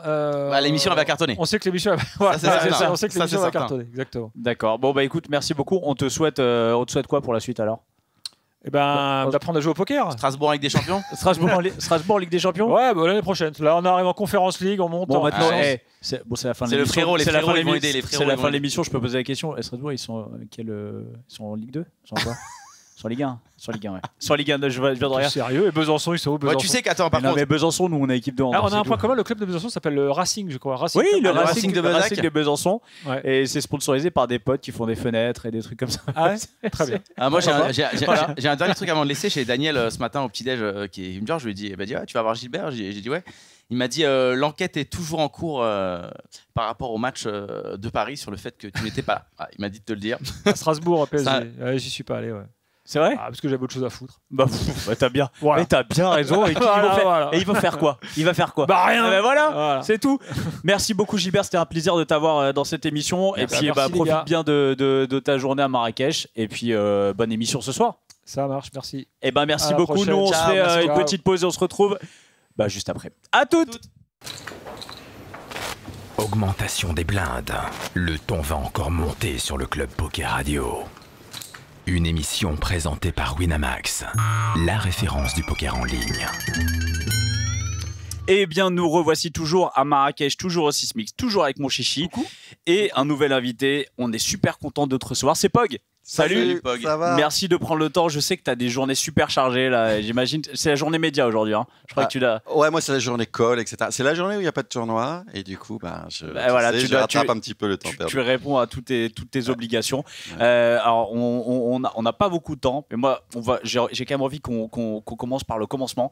Parce que avant de faire des vidéos où tu fais n'importe quoi avec des voitures, tu as eu une autre vie d'entrepreneur, et ce qui a permis d'avoir cette vie de youtubeur. Raconte-nous un petit peu, c'est quoi ton histoire? En fait, à la base, mes parents sont entrepreneurs et ils sont dans le café. En fait, et ils ont créé une société de vente par correspondance de café. Donc j'ai toujours eu cette fibre, tu vois, depuis tout le temps. Mon père m'explique, ma mère m'explique. Et donc très jeune, j'ai créé ma société. Et c'était en fait, et j'ai travaillé. C'était de l'intelligence artificielle il y a 18 ans. Wow. Ah oui, précurseur le mec. Précurseur. Alors en fait, ça ressemblait fort. Tu vois, donc j'ai fait des développements logiciels pendant très longtemps. Tu vois, c'était le principe en image de synthèse. Tu prends des formes, par exemple, qui existent déjà. Tu crées des univers statistiques. Tu te balades dans cet univers afin de créer de nouvelles formes. Donc, on utilise l'existant pour créer du neuf. Forme, mouvement, texture, etc. Et donc, c'est un peu la définition de l'intelligence artificielle aujourd'hui, sauf qu'aujourd'hui, ça utilise d'autres méthodes, des neural engine, des LLM et compagnie, quoi. Mais bon, c'était un petit peu ça. Donc, j'ai fait ça pendant longtemps. T'avais fait quoi comme étude pour arriver? J'ai fait commerce. J'ai fait un truc. Mais comment t'as fait de commerce à nous créer un truc monstrueux comme ça? Non, mais parce que en fait, j'ai suivi ma passion, ce qui m'intéressait, quoi. Et j'avoue, pour le commerce, ce sont mes parents qui m'ont dit il faut que tu ailles là. Ça, c'est la sécurité. Va faire une école de commerce. Normalement, en général, en école de commerce, on apprend à faire la fête et à picoler. C'est ça. Et après, on a le diplôme. C'est ta première société? Parce que c'est vrai que souvent, les entrepreneurs, ils en font plusieurs. Il y en a qui se plantent ou pas. Moi, ça a duré 20 ans, tu vois. Ça a duré 20 ans quand même, l'histoire. Ouais. Et donc, j'ai fait ça, j'ai bien développé ça, j'ai vendu ça en 2017. Il y a aussi un autre aspect dans mon histoire qu'on ne connaît pas forcément, comme le poker, on ne le connaît pas en fait. Tu sais, on va le découvrir. Surtout, apparemment, tu as monté des jetons. Petit tapis, apparemment, petit tapis pour le D2. En fait, c'est que je joue en bourse. Et ça, c'est quelque chose qui, depuis 2012. Et en fait, tu vois, en bourse, j'ai pris de l'Amazon. Pour toi, tu joues en bourse. Donc, pour toi, c'est un jeu déjà, la bourse. C'est quand même un jeu. Bon, il faut... Voilà. Même si c'est pas du casino, c'est le petit warning. Attention. Ceci n'est pas un conseil financier. Ceci n'est pas un conseil financier. Absolument pas. Mais toujours est-il que j'ai toujours un petit côté voir le futur, tu vois. En 2012, Amazon, et donc et je continue. En 2018, j'ai pris plus d'actions de valeurs technologiques. J'ai toujours été dans les valeurs technologiques US, tu vois, les grosses. Et ça, c'est aussi, c'est ce qui m'a permis d'acheter ces voitures, tu vois. Plein de petits placements d'investissement dans le passé qui font que après, c'est petits investissements qui sont devenus de plus en plus gros, maintenant qui sont énormes. Il n'y a pas longtemps, pour tout vous dire, c'était Trump, et donc tu sais les droits de douane, qui a fait chuter la bourse. Et en une journée, j'ai perdu 1,8 million d'euros. Ah ouais? C'était ma plus grosse perte sur la journée. Et ça va? Bonne journée ou pas? Non, non, là, j'étais pas très bien. Mais on n'aurait pas fait cette interview ce jour-là. Non, mais alors, ça aussi, c'est un autre problème, c'est que c'est un flux. Évidemment. On peut pas être froid. Ça reste. C'est de l'argent. On a une éducation vis-à-vis de l'argent, etc. Mais voilà. Donc vous avez les swings, je connais quoi, les swings de tapis et tout. Donc est-ce que tu suis, parce que ça c'est toujours pareil, des fois on dit en bourse, on pose et on regarde plus tard. Toi tu fais partie de ceux non, moi je regarde tous les jours, j'ouvre ma petite appli le matin et je regarde tous les jours. Le problème c'est que je regarde 4-5 fois par jour. Ouais, voilà. Non mais en fait, c'est parce que je sais pas me maîtriser. C'est aussi une question de... Mais comme le poker, il faut maîtriser son fort intérieur, il faut maîtriser sa patience, il faut maîtriser ses émotions. Je n'ai pas besoin et je ne devrais pas regarder aussi souvent parce que de toute façon, je suis très long terme. Mes actions Amazon de 2012, pour l'essentiel, je les ai encore. Oui, tu paniques pas, tu vas pas vendre quand il y a une baisse. Ça change à rien finalement, parce que même quand c'est descendu de fou avec Trump, c'est remonté. Tu vois. Et donc, pour moi, les investissements, le long terme, c'est vraiment 20-30 ans où je file à des enfants, tu vois. Donc. Oui, donc oui, je suis à trop regarder. Donc alors, tu vends ta société. Bon, déjà, tu vends ta société. est-ce que tu te souviens de ce moment-là? Tu vas dans ta société, est-ce que tu te dis, bon, tu récupères quelques sous, tu te dis, est-ce que je vais vivre la belle vie? Qu'est-ce que je vais faire? En fait, c'est souvent ce truc où on se dit, bah en fait, je récupère de l'argent. C'est quoi l'après? En fait, il y a aussi la problématique, bah, qu'est-ce que je vais en foutre, quoi? Bah, ouais, je me rappelle bien. En fait, moi, je me rappelle, c'est quand je regardais en fait la mise à jour, tu sais, du compte bancaire. C'est ce moment-là. Ouais, moi aussi, là, je fais ça. Ouais. Je vais mise. Ah bah, il bouge pas. Non. Non. Et après, quand j'ai vu la mise à jour, en fait, j'ai vu les derniers chiffres. Genre, ça se terminait par 58 000, quoi. Moi, j'ai dit, ouais, 58 000, c'est beau quand même. Puis après, il y avait tous les autres chiffres derrière, quoi. Wow. Puis après, t'as mis l'écran horizontal. Les autres chiffres devant, parce que derrière, on s'en fout. Ça. T'as retourné Moi, le je dis, téléphone. ah putain, 58 000, je suis heureux, quoi. C'était peut-être 580 000, on va dire, tu vois. Mais je dis, ah putain, je suis heureux. Mais ça aussi. Oh, ce chiffre-là, il est Sympa. Ah, merde. Et alors, la première chose que j'ai fait, c'est j'ai été manger une pizza, en fait. Et puis, Je suis allé chez Domino's et je me suis dit, pris la bah, 5 tu sais fromages, quoi, hein. le coca, voilà, je me prends un coca en plus. Supplément fromage. Ouais, Cadeau. ouais. C'est vrai que t'allais manger une pizza direct après, c'est vrai? j'ai été, me voilà, puis c'est un bon souvenir, tu vois. Bah oui, Et à quel moment après, tu vois, tu te poses et tu te dis, bon, c'est bien, j'ai de l'argent, mais bon, mine de rien, même avec de l'argent, etc., on peut quand même vite se faire chier, quoi. Si on n'a pas de projet, si on n'a pas d'objectif. En général, on se fait Non. quand même moins chier Alors, quand on a de On se l'oseille fait que quand chier, on en a mais de pas. la bonne manière. Ouais, c'est ça. Ça fait plaisir de faire chier comme ça. Mais ouais, à quel moment tu te dis, bon, il faut quand même que je me trouve un projet, un petit objectif. Alors, en fait, tu sais, j'avais déjà commencé mes réseaux sociaux avant. Et donc, naturellement, je me suis dit, c'est intéressant, je vais me mettre à 100% dans ces réseaux sociaux. Tu vois? Et donc, c'était la continuité immédiate. Et du coup, j'ai fait POG.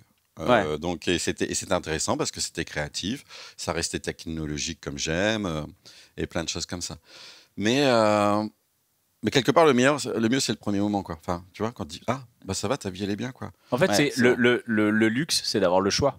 C'est le choix. C'est ça. Le c'est temps la- et le choix. La capacité de prendre des décisions. Mais ça, c'est pas forcément lié à l'argent, bien sûr. Avec l'argent, tu peux prendre des décisions. Mais même dans les rapports humains, etc., tu peux dire non. Tu peux dire oui. Tu peux dire je passe du temps avec toi ou je passe pas de temps avec toi. Tu peux dire, j'ai pas beaucoup de temps, les gars. J'ai pas beaucoup de temps. Faites ça Attends, bien. mais je suis venu parce que j'y tenais. Eh ben, mais non, mais on est trop contents. Bien sûr, on est contents. Mais je vous connais, je vous écoute et tout. Hein, moi, C'est vrai, je- on est trop contents. Et alors, Faut attends juste, question POG, ça vient d'où? Alors, tu vois, dans les cours de récréation. Oui, les POG. Ah, mais POG, évidemment. Ok. Ouais, là, c'est là. ça, c'est ça. Bah oui, On non, dit mais ça bien venait de là sûr. ou pas Parce que nous, on est d'une génération, on a vraiment connu Nous, on les a joué POG. les POG, on a Mais joué tu avec vois, les POG. maintenant, tu dis, putain, ça se trouve, c'est un acronyme d'un truc que je connais pas. Non, alors, c'est basique. comme quand on était gamin, les POG. En fait, ouais, tout à fait. Parce que, en fait, j'étais plus gamin. J'avais 20 ans, mais au McDonald's, ils donnaient des POG gratuits. Et moi, je trouvais ça rigolo. Les POG des cadeaux McDo qui étaient. Ah, mais bien, c'était tellement bien. Les pins, les machins. Tu sais, c'était la trend, c'est d'avoir le bon cadeau McDo. Mais bien sûr, évidemment. Absolument. Les POG, ben ouais, donc les POG, Donc ça vient de pour là. les plus jeunes qui nous écoutent, vraiment ils étaient, genre peut-être leurs parents n'étaient pas nés, tu vois. C'est les POG, c'est dans alors le principe était simple, hein, tu tapais un objet avec un autre objet, c'était rond. Ouais, et où puis, tu jetais près du mur, il y avait plusieurs il y avait stratégies, plein, il y avait plusieurs donc, trucs. donc voilà, et donc c'est ta petite Madeleine de Proust un peu. C'est ça. En fait, moi, je collectionnais parce que c'était surtout les personnages. Il y a des espèces de Capitaine Caverne dessus, des POG à la plage, POG dans l'espace, machin. Je trouve que c'est ça rigolo, ridicule. J'aimais bien, je collectionnais ça. Tant et si bien qu'en fait, ma compagne de l'époque, qui est encore ma compagne aujourd'hui, en fait, Oh, putain, on dirait pas. De toute façon, ma compagne de l'époque. Qui est encore Qui est malheureusement ma compagne. elle m'a surnommé POG. D'accord, c'est un petit, ça, ouais, c'est devenu Ouais, c'est ton ouais, petit, parce que tu les collectionnes, ok. Voilà. Ok, d'accord. C'est ta première, parce que bon, voilà, ceux qui te connaissent pas, il n'y a pas beaucoup, mais c'est les voitures, hein, voilà. Toute première bagnole, c'est quoi? Ta toute première bagnole? C'est une 205 Green de ma mère, quoi, que je lui avais piqué. Renault 205 Green. Alors le Green, c'est pas du tout un truc avec de la puissance ou quoi que ce soit. Tu avais un petit liseré Vert. vert. Voilà, C'est ça, c'est ça. Et à l'intérieur, tu avais des sièges genre écossais, quoi. Bon, c'est Ah ouais, tout. je crois que le créatif est mort. Pas longtemps après, il est mort. Et en général, les premières bagnoles qu'on a, elles nous marquent. Elle te marque à vie. T'as pas essayé de retrouver un peu, de la retrouver ou de... Si, en fait, ce serait vraiment une idée à un moment, à l'occasion de faire une vidéo, je retrouve ma première voiture, tu vois. Moi, je l'ai revu. Si je peux te donner des cadeaux, idées, c'est cadeau. Voilà. Mais je l'ai revu et tout. D'ailleurs, elle a mal fini parce que je tapais des poubelles à l'époque avec. Et pourquoi longue histoire. Pour le fun. Tu peux pas nous teaser comme ça. Je tapais des poubelles. C'est une longue histoire. Bon, tu tapais des poubelles avec. On n'a pas le temps. On peut pas s'arrêter sur toutes les anecdotes. On peut pas. Et elle a terminé au fond de la Dole, au fond d'une rivière en fait. Merde. Celle-là, on l'a fait. T'étais pas dedans. Non, j'étais pas dedans. En fait, c'est pas de chance. Par contre, je me garais très mal n'importe où. Elle est à la fourrière. Elle est peut-être plein de fois à la fourrière, mais toujours est-il. Et à un moment, il y a un mec qui est saoul qui a tapé dedans et qui a fait tomber, qui a fait basculer. Voilà, toujours est-il. C'est la fin de ma première voiture dans l'eau. Et ta première voiture de luxe, là ton vrai premier gros kiff. Alors en fait, en vérité, moi je considère que c'est la 406 coupée. Parce que j'avais cette 205, donc très bien, très cool. J'avais beaucoup aimé. Et après, je me suis dit, alors, je dois m'acheter une autre voiture. Enfin bon, j'en ai eu d'autres, mais toujours est-il que je dois m'acheter une autre voiture. Qu'est-ce que je prends? Est-ce que je prends je vais prendre, je crois que c'était la 106, celle en dessous. Je me dis, je m'en fiche. De toute façon, l'important, c'est d'aller d'un point A à un point B. J'ai pas besoin de plus. Ma mère, elle dit, non, prends une voiture plus sécurisée. Prends la 306. D'accord, la 306. Et un jour, je tombe devant la 406 coupée, siglée Pininfarina. Donc, elle était jolie, de Ferrari. Elle était très, très, très... genre, les courbes étaient étaient presque plates, quoi. Et moi, je la prenais dans Gran Turismo. Ah ouais, non, mais. Et je tombe là-dessus et je me dis, mais non, c'est trop cher, etc. C'est ridicule, j'ai pas besoin de ça. Je peux prendre une 106, j'irai aussi bien d'un point A à un point B. Mais putain, qu'est-ce qu'elle est belle. Et finalement, j'ai pris celle-là. Craqué. Donc finalement, c'est pas ta première voiture luxe, c'est ta première voiture vraiment coup de cœur, quoi. Voilà, coup de cœur. Et c'est la première voiture où j'avais pas besoin de l'acheter. Enfin, je veux dire, c'était trop cher, mais où je passe à autre chose. Le plaisir des formes, le plaisir de plein de choses. Bon, et puis après, j'ai acheté une Lamborghini. Bon, et c'est cette bagnole qui déclenche le plaisir, du coup, l'amour des bagnoles. Voilà, c'est celle-là. Ouais. Voilà, bon. Alors exactement, j'ai eu un traumatisme en fait à 14 ans. C'est un ami de mon père m'a fait monter dans sa F40 qui venait de sortir. Donc je me suis retrouvé là et je croyais pas que c'était possible d'aller aussi vite, de ressentir tout ça. Et il conduisait comme un fou dans les petites routes de forêt et il a doublé à un moment des cyclistes à toute allure. Je me dis, oh putain, on va les percuter, on est fini, on va les tuer. Et après, il commence à se tourner vers moi alors que les cyclistes arrivent à toute allure. Il commence à me faire. Alors le problème, c'est quand il y a une voiture qui vient dans l'autre sens en plus. Et regarde la route. Donc voilà. Et après, il m'a montré son hangar avec plein de Ferrari, plein de Lamborghini, ce monsieur, qui est Gilbert Lestrade, qui a encore une énorme collection Ferrari. Et en fait, il m'a marqué. Et maintenant, je suis ce monsieur. Tu t'es dit, je veux être lui. Maintenant, voilà, c'est ça. Je prends les jeunes, je les traumatise dans les Ferrari. C'est très bizarre, sorti de son contexte, cette phrase. Donc là, on revient au moment où tu as vendu ta boîte. Tu t'achètes une voiture, c'est un des premiers kiffs que tu te fais après la pizza. Ouais, c'est vrai, j'avoue. J'ai fait une pizza et une Lamborghini. J'ai mangé la pizza dans la Lamborghini. Une F430, une Ferrari F430. Ok. Décapotable. Il y a pas de, c'est direct quoi. Il y a pas de, on y va direct. On tape dans le haut de gamme. Oui. Et c'était vraiment. Ouais. Tu te rappelles la première sensation de quand tu montes dedans? En fait, j'étais mal. Au début, j'étais mal. Parce que qu'est-ce que je fais là-dedans? Tout le monde me regarde. Finalement, on n'est pas. T'es pas à l'aise. C'est pas que le plaisir de conduire, c'est les gens te regardent quoi. Ouais, tu te dis. T'es jugé un peu, tu vois. Ah ouais. Et après Non, au début, j'étais vraiment mal à l'aise. Et c'est trop cher si je la tape et machin.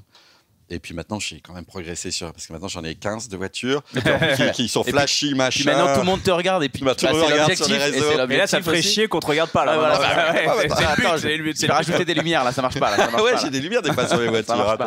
Alors attends, t'as commencé à créer des vidéos. Il y a des vidéos exceptionnelles. Et franchement, il y a une vidéo quand même. Le nom est drôle.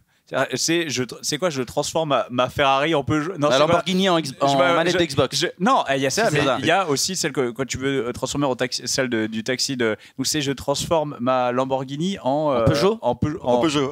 C'est Ferrari. Je transforme ma Ferrari en Peugeot. C'est un peu l'inverse d'habitude. Je transforme ma Peugeot en Ferrari. Je transforme ma Ferrari en Peugeot. Donc c'était quoi le principe? C'était que tu avais ta Ferrari et tu voulais la faire ressembler. Alors ouais, c'est ça, parce qu'en fait, et j'ai même fait ça au Vietnam, pour te dire, tu vois. Okay. Donc j'ai envoyé ma Ferrari, j'ai envoyé des pièces imprimée en 3D qu'on avait fait sur mesure, pour la maquiller, quoi. Pour la maquiller, bon, pour un spoiler à l'arrière, à l'avant, des choses, des aérations. Et en fait, le but, c'était de la transformer en Peugeot 407 Taxi du film. Du film Taxi. Mais avec tous les baquets, les machins. Ouais, mais adapté à une. Elle est blanche aussi, à une Ferrari. Et on a mis des logos Peugeot partout, tu vois. Au-dessus du Cavallino, le petit cheval, là, Peugeot. C'est Ferrari qui n'a pas apprécié. C'est vrai? Il n'est pas trop pour tout ça, là. Mais Peugeot a été. Bah, Peugeot, ils ont adoré. Bah, Est-ce que tu auras le droit d'en racheter encore des Ferrari? Ça devrait aller. Alors, je suis blacklisté Lamborghini. C'est pas Lamborghini. Je n'ai plus le droit d'acheter de Pourquoi? Lamborghini. À cause des vidéos? À cause des vidéos. Mais à cause de quoi, pour le coup? T'as une vidéo, il y a une vidéo précise qui. Non, mais ils me disent pas. Hein. Ils disent pas. Ils donnent un prétexte bidon. La dernière, la Temerario. Tu peux pas. 450 000 euros prix de base. Non, monsieur. Non. Ah ouais? Ah ouais. C'est fou. C'est fou parce que moi non plus, je peux pas. Je peux pas l'acheter non plus. Aller l'acheter. Je peux pas acheter. Je dois être blacklisté. Moi, c'est 450 €. J'ai essayé. Moi, je suis blacklisté. Mais Clio, moi. Renault Clio, je suis blacklisté. Ah ouais, donc t'es blacklisté. Ok. C'est fou parce qu'au final, tu fais. Enfin, moi, je trouve au contraire que tu fais de la com, quoi, de fou, quoi. Je fais de la com de fou, gratuite, spontanément, depuis 10 ans. En tant que passionné, en plus. Mais surtout, tu n'écorches pas la marque. C'est ça. En fait, si tu disais. Enfin, je sais pas, je vois même pas comment tu es. En fait, tu ne l'écorches pas, tu vois, tu n'atteins pas au prestige de la marque. Ils estiment que si. Et en fait, le vrai, ils le disent pas, hein, ils donnent des raisons totalement bidons, ils me mentent. Hein. Lamborghini me ment pour. On va les contacter. Non, mais j'avais fait un truc. Mais en fait, par exemple, j'ai sorti une vidéo qui dit que ma Lamborghini Aventador m'a coûté autant en prix d'achat qu'en entretien et en réparation. Ah.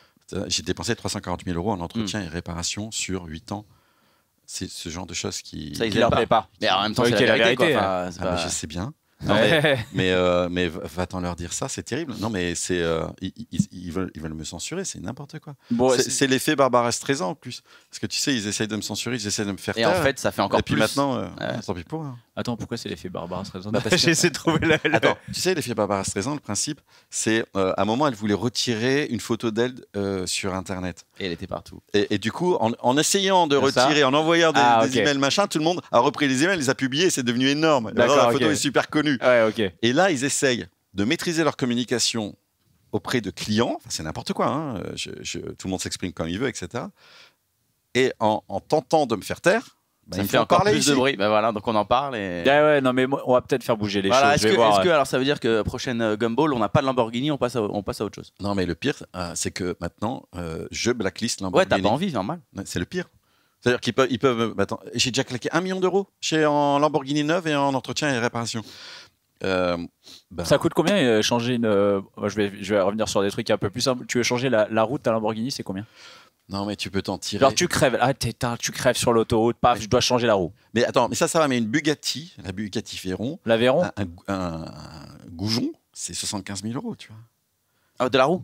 Un goujon de la roue, ouais. Mais non. Si, parce qu'il y a tout le truc derrière. Alors attends, donc Bugatti Veyron, c'est combien? C'est 1 million? Ouais, ça commençait à 1 million. Ça commence à 1 million, le modèle, ouais, le modèle de pauvre. T'as même pas la clim. T'as même pas la clim. Je crois que t'as la radio. Toi, t'as les radiocassettes. T'as la radiocassette de base. Voilà, mais bon. Et Bugatti Veyron, t'en as conduit? Ouais, j'en ai une. T'en as une? Oui. Voilà, t'en as une. On est plusieurs sur le coup. Pour aller à la boulange. Oui. c'est toujours. On a fait plein de choses. T'es le seul en France à avoir une Veyron? Non, il y en a pas mal. Ah ouais, quand même. Enfin, pas mal. On se comprend. Hein. Ouais, on se comprend. Il y en a quelques dizaines, quoi. Ouais, voilà, c'est ça. Une voiture comme ça, par exemple, si tu sais, on parlait de Lamborghini tout à l'heure, quand tu veux l'acheter, c'est un peu comme quand tu veux acheter une montre de luxe. C'est pas je vais chez le concessionnaire, tac tac. Il y a un process particulier. En fait, quand tu veux acheter ce genre de voiture, bon là, on a acheté d'occasion, tu vois. D'une manière générale, par exemple, ma première Ferrari, je rentre après la pizza, je rentre dans la concession. Première chose que me dit le concessionnaire, il m'engueule. C'est on met pas les mains sur les voitures. Voilà, c'est le bon vendeur, quoi. Parce que il se disait c'est un mec qui vient regarder. C'est ça. Ouais, c'est ça. Il pense pas. Et là, c'est comme dans les films. Tu dis ouais. Je vais prendre celle-là. Est-ce que tu te fais, tu sais, des fois on dit ça, ouais, quand je serai blindé, je rentre dans un concessionnaire en short et en claquette pour acheter ma Ferrari. Tu t'es fait ce kiff? Bah, en fait, c'était ça, tu vois. J'étais le mec qui m'a pas pris au sérieux, quoi. Et il m'a engueulé. Bah, j'étais gentil, j'ai quand même acheté sa voiture. Voilà, pour lui montrer, monsieur. Voilà, ouais, donc il y a quand même un Bugatti, on l'achète tout d'ailleurs, la Veyron, comment ça se passe? En fait, sur Amazon. Sur Amazon. Oui, non, et puis il y a une concession sur Paris, par exemple. Okay. Il y a quelques concessions comme ça. Faut pas être sur des listes. Par exemple, Ferrari, on parle que des fois, il faut être sur des listes. La vérité, c'est que non. Parce que ma première Ferrari, je suis rentré, je l'ai acheté, la deuxième, etc. Enfin, non. Si tu as les sous, t'achètes. Ça va. Mais maintenant il limite beaucoup les. Par contre, il y a certains modèles, tu dois en avoir dans ton garage, tu vois. Ah oui, d'accord, ok. Ouais, si le garage, d'ailleurs, superficie du garage. Bah, il commence à être plein. Et le hangar. Parce qu'en fait, rien que. Attends, on est en 2025 maintenant. Enfin, j'ai acheté 4 voitures. Cette année, 4 voitures. 4 voitures. En 2025, hein, on parle. Ouais. C'est quoi la dernière acquisition? On est quand même, Et la prochaine que je vais recevoir en novembre, c'est la 12 Cilindri de chez Ferrari. Donc la 830 chevaux. Enfin, elle est superbe. Elle est V12, moteur à l'avant. Diesel. Par contre, c'est une diesel. Et aujourd'hui, ta voiture de tous les jours, si tu veux aller. En fait, ça reste quand même une voiture de luxe. Tu conduis que ça ou tu as une petite. T'as une petite voiture Porsche, plus facile. Alors, j'ai jamais conduit ma Porsche. Mais par contre, j'ai 15 voitures que tout le monde connaît. Enfin, sauf que j'ai arrêté mes réseaux sociaux, donc j'ai pas montré mes dernières voitures. Mais celle que je conduis au jour le jour, c'est une 16e. C'est une voiture anonyme que je loue. Ah, et qui pour être discret, quoi. Comme ça, t'es tranquille. Voilà, c'est ça. T'es tranquille. On va faire un petit point parce qu'il nous reste 3 minutes 20. Petit point sur le poker. On va parler de poker Marrakech, parce que hier, moi, tournant dans la salle, on m'a dit là-bas, il y a un mec qui aime les bagnoles. Et ben, figure-toi qu'il est chip leader. On commence le main avec 50 000 jetons, c'est ça? Ouais. Tu peux nous dire avec combien de jetons tu as fini la journée, s'il te plaît? 1 875 000. 1 875 000. Sauf s'il n'a pas 1 million, il ne se sent pas bien dans la vie. Donc, c'est pareil. Rien. Voilà. Donc 1 875 000. Non, mais j'étais déçu parce que j'ai pas atteint les 2 millions. Donc, demain, tu auras la place. Ah ouais. Attends. Comment on monte 1 875 000? Alors, je crois que c'est un truc de ouf. Ça veut dire que tu as un journaliste poker qui m'a dit j'ai jamais vu un rush pareil en jour 1 autant de jetons à la fin. Je crois que c'est un truc historique. Ah ouais. Non, mais c'est vrai que de 50 à 1,8 million, faut multiplier par 40, quoi. Ouais, c'est ça, tu vois. Non, mais c'est vraiment. T'es rentré dans. Alors, on m'a dit que t'étais assez curieux, t'es allé voir beaucoup de flops. On veut voir les cartes.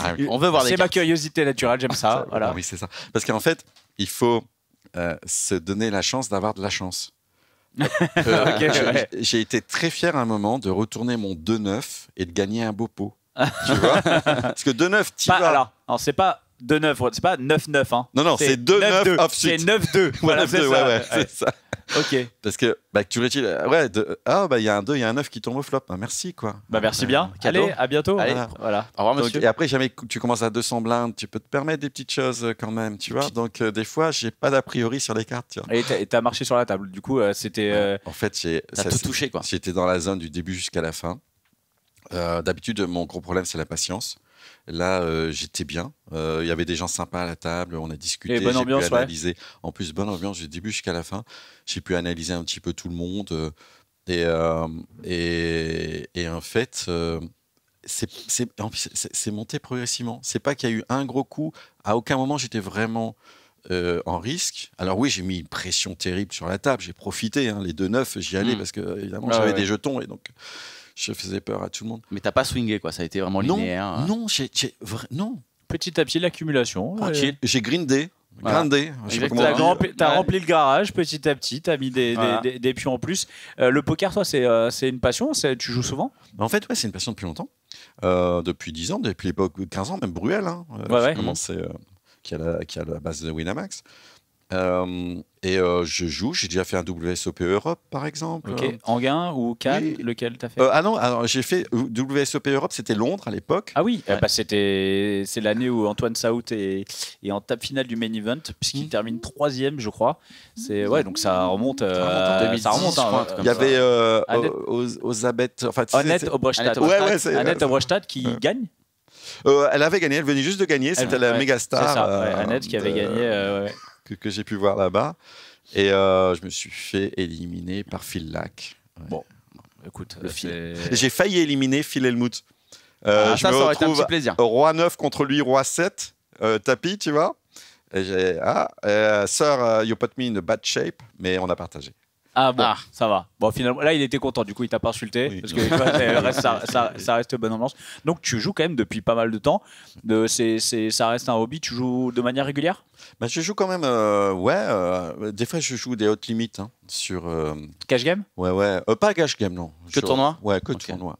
J'aurais été t'essayes quand même. Enfin, je fais un petit peu de cash game. Si, j'en fais un petit peu, mais c'est pas mon kiff, quoi. Toi, je sens qu'il faudrait que tu joues en Omaha, toi. T'as jamais essayé le Omaha, mais toi qui es curieux, tu veux voir des flops, tu veux voir des flops, là tu vois des flops. Mais là tu vas te régaler, tu vas découvrir l'Omaha, tu vas dire mais pourquoi j'ai pas joué avant? C'est génial. C'est sûr que c'est fait pour toi. T'as 4 cartes, tu peux aller voir tous les flops, tu auras tout le temps quelque chose, tu auras tout le temps un tirage d'une couleur machin, tu vas te régaler. Il faut que tu ailles faire de l'Omaha. Voilà, je te donne 2-3 conseils. C'est cool. Voilà. Non, c'est le nouveau plaisir. C'est vrai que c'est passionnant. Et en fait, j'ai toujours trouvé qu'il y avait un point commun entre le poker, la bourse, bien sûr, mais aussi le fait d'entreprendre. Parce que c'est une école, le poker. Tu apprends à te maîtriser, déjà, toi, ne serait-ce que la patience, c'est encore mon point faible, de pas d'encaisser les bad beats et de réévaluer constamment la situation, tu vois. Tout comme en bourse, quand tu perds beaucoup, quand tu gagnes. En bourse, quand tu perds beaucoup, tu ne devrais pas être triste. Quand tu gagnes beaucoup, tu ne devrais pas être heureux. C'est ça, exactement. C'est de gérer tes émotions, quoi qu'il se passe, d'être constant. Mais bon, après, on est humain. Et on est triste quand on perd et on est heureux quand on gagne. Ça. Et puis ça reste un jeu, il faut quand même des émotions. Ça reste un jeu, il faut être là aussi pour prendre du plaisir. C'est ça. Oui, bien sûr. Et aussi, par exemple, pour pondérer ses décisions. Ça, c'est quelque chose de très important. Ok, alors j'ai peut-être tort, j'ai peut-être raison, mais selon ce que je mets, je peux avoir tort. Ouais, c'est quoi ma cote, c'est quoi ma cote. Donc tu pondères et c'est comme ce genre de choses, d'avoir une approche mathématique finalement analytique, statistique de tout ce que tu fais, qui va réduire un peu aussi la part de variance. On n'est plus dans un jeu de chance, on est dans un jeu d'habileté. En tout cas, le fisc nous le rappelle évidemment. Mais ouais, donc voilà, c'est pas que du hasard. Et surtout pas. Non. Au final, le hasard, c'est un des facteurs, c'est tout. Le hasard, c'est ce qui permet aux joueurs un peu plus récréatifs de revenir. Aussi, s'il n'y avait pas de hasard, il n'y aurait que des joueurs professionnels. Tout à fait. Et on a tous. On ne pourrait pas en vivre. Je suis méga chip leader, ultra chip leader, alors que je suis un noob. Non mais c'est énorme, quoi. C'est énorme. Tu te rends compte, c'est comme Chris Moneymaker là, ou je sais pas quoi là. Ouais, c'est ça, c'est ça. Moneymaker, exactement. C'est ça. Le Moneymaker effect. En tout cas, on va suivre ton parcours parce que là, a priori, on est tranquille. Au moins 1 heure. Après, je garantis rien. Voilà, c'est possible. Parce que je suis très créatif. Oui, mais ça, de toute façon, on n'en doute pas. Tu peux pas monter 1,8 million sans être créatif. Alors, je peux te dire, t'es pas la serrure de la table. On va forcément te suivre demain, c'est obligé. En tout cas, merci beaucoup d'avoir pris le temps de répondre à nos questions. Franchement, c'était trop cool. Et écoute, qu'est-ce qu'on peut te souhaiter pour la suite, je sais pas, de la chaîne, de tes projets, ouais. Ouais, d'être heureux, tu sais. Ça va être du basique. En même temps, on va revenir au. Non, mais de vivre aussi ma vie. C'est pour ça que j'ai fait une pause dans les réseaux sociaux. Je vais y revenir ou je vais pas y revenir. Ça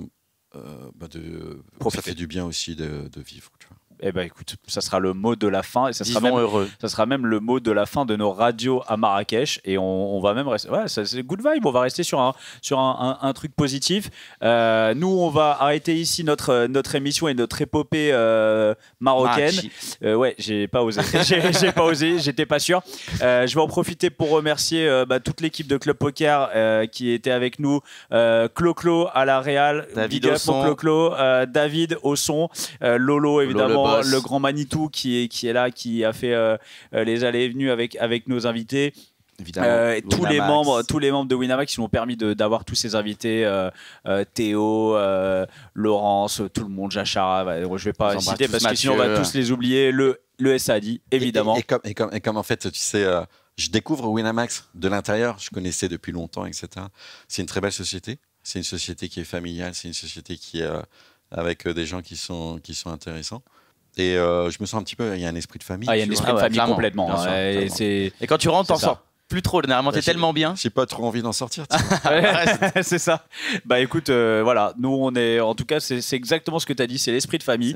Et puis remercier aussi au SAAD. Voilà, le SAAD, toute l'équipe de Jean-Alexandre Baucher.